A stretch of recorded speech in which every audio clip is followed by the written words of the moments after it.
Hello everyone! So, nag-food trip na sad me but this time sa Vietnam, and as you can see, daghan kay galing niya sa ilang establishment because this is one of the highly recommended banh mi stores sa Vietnam.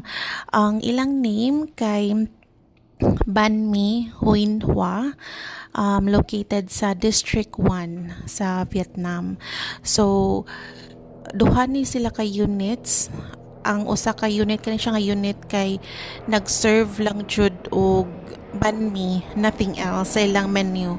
So apparently this is suitable for those who want to have to go orders, and the other extended nga unit kay kuan sad for dine-in orders. So kadto siya nga unit kay mag-serve ra sad sila og pure drink. So nindot sila systematic ang ilahang setup kay at least dili sa mo kay kita jud mo ganina sa first part sa video nga daghan siya kayong ga-order, daghan nga line up.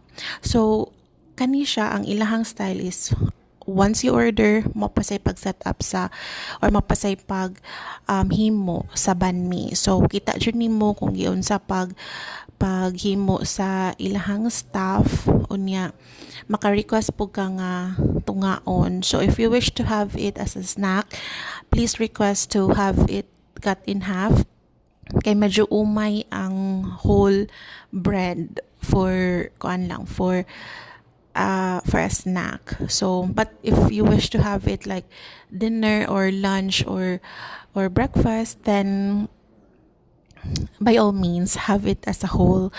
But anyway, so mo ni ang kuan ang ilahang staff kay nag-prepare sa among order, mo ni ang among order, and then after ani we decided to go sa ilahang dining area kay ganahan pud mi ma-try sa ilahang refreshments. So mo ni ang menu sa ilahang mga drinks. So as you can see, puro ra jud siya mainom to pair sa inyong banh mi. So far ang taste niya kay lamian ra ko.